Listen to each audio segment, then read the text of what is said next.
It's me again! I'm back for part 2, and this time when we revisit our favourites from the latest release of Casamance 2021 for our start to 2022, I want to hit on a personal favourite for me, which is a mid-century influence.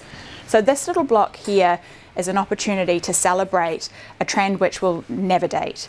We love mid-century, and there are so many ways to use this reference in your space with an interior design bent. So I want to begin with Caberg, which is this rather remarkable horizontal ottoman construction in a chenille yarn.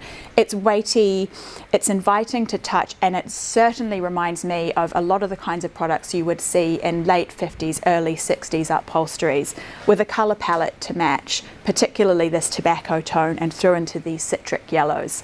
This is a gorgeous weight. It's a change from a classic velvet, and it's got more surface interest. It offers a really nice counterpoint to a traditional boucle. So Caberg makes out the groundwork for this block of our revisit. Next is a really amazing jacquard called Nelson, named for late 50s designer George Nelson, who integrated a lot of curved forms into his work.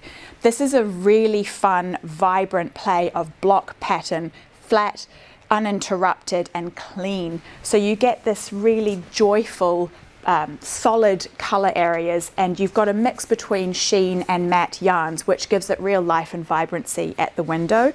This is a drapery fabric, and I think it's an absolutely stand out from the collection last year. You can see how, again, you can work back the colours together to great effect.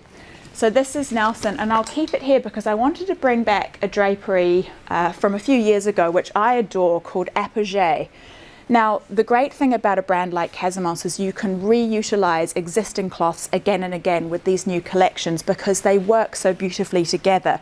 You can see how this relaxed multi-tone drapery, this is a stunning wide width polyester, has got all the surface interest and tumbling and movement, and it really speaks to that late mid-century era and period, and you can bring it back with these new pieces with real effectivity. So I encourage you to revisit some of these classics because they're so fantastic.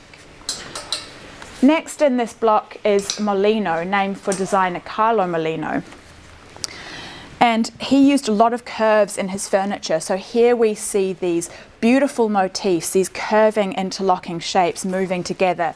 For me, this feels really mid-1970s Las Vegas. It's a robust cloth and surprisingly usable for both drapery and upholstery. The motif is really gentle, and the tone-on-tone colour allows you to use it en masse.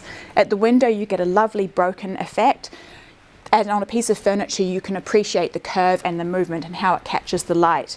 We'll show you a close-up here where you can appreciate in the ground. There's a lovely detail in the background cloth which is almost like a shagreen.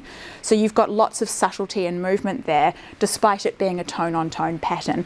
These are fantastic, and I would encourage you to use these on bigger pieces of furniture where you can see the light and shade and the depth. I love that curving motif.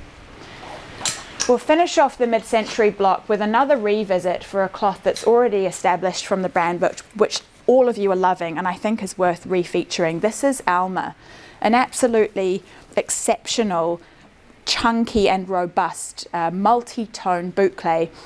Boucle continues to be a trend that we can utilize again and again, and the interest here lies in the multi-tone aspect. So this sort of color here allows you to bring warm and cool in together, and again, an opportunity to revisit staid and classic designs which work brilliantly time and time again. So this is another way to introduce a classic mid-century look into the home, and you can see how it works beautifully with Caberg. So it's a lovely way to round out a mid-century look and feel, and I really encourage you to take these incredible plains and utilize them again and again with each new collection because they really never go out of style. So that's our little revisit of the mid-century snapshot, and we'll be back shortly with the last portion of the revisit. See you soon.